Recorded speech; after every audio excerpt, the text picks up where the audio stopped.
Exactly నేనేమంటున్నా అంటే కేసీఆర్ గారి మీద ఆరోపణ చేసి తప్పించుకోవడం కాదు, ఏనుగెళ్ళి తోక చిక్కింది అన్నట్టుంది ఇవాళ పాలమూరు రంగారెడ్డిది. 90% పనులు కేసీఆర్ గారి హయాంలోనే పాలమూరు రంగారెడ్డి పనులు అయిపోయినాయి. ఆ 90% వరకు ఎందుకైనాయి అంటే కేసులు వేసిందే ఈ కాంగ్రెస్ నాయకులు. ఆనాడు బినామీల పేరుతోని రకరకాల పేర్లతోని కేసులు వేసిందే కాంగ్రెస్ పార్టీ నాయకులు. అది వాళ్ళకు కూడా తెలుసు.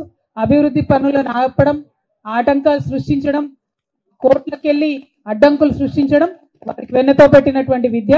కేసీఆర్ గారికి మహబూబ్ నగర్ జిల్లా అంటే ప్రాణం. దానికోసమే ప్రత్యేకంగా పాలమూరు రంగారెడ్డి ప్రాజెక్ట్ ని వారు డిజైన్ చేయడం జరిగింది.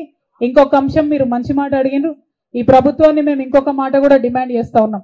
పక్కన రాయలసీమలో సంగమేశ్వర దగ్గర రాయలసీమ ప్రాజెక్ట్ నిర్మాణం జరుగుతూ ఉన్నది.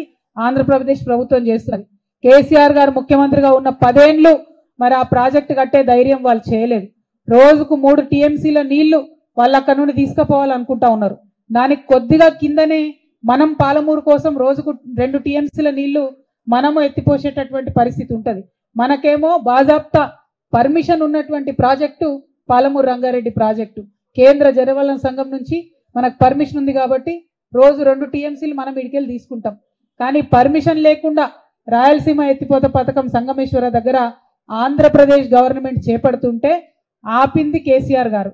ఇవాళ ఇక్కడ ఈ జిల్లా బిడ్డ అయినటువంటి ముఖ్యమంత్రి గారు రాయలసీమ ప్రాజెక్ట్ ఆపడంలో శ్రద్ధ చూపాలని చెప్పి మేము డిమాండ్ చేస్తా ఉన్నాం.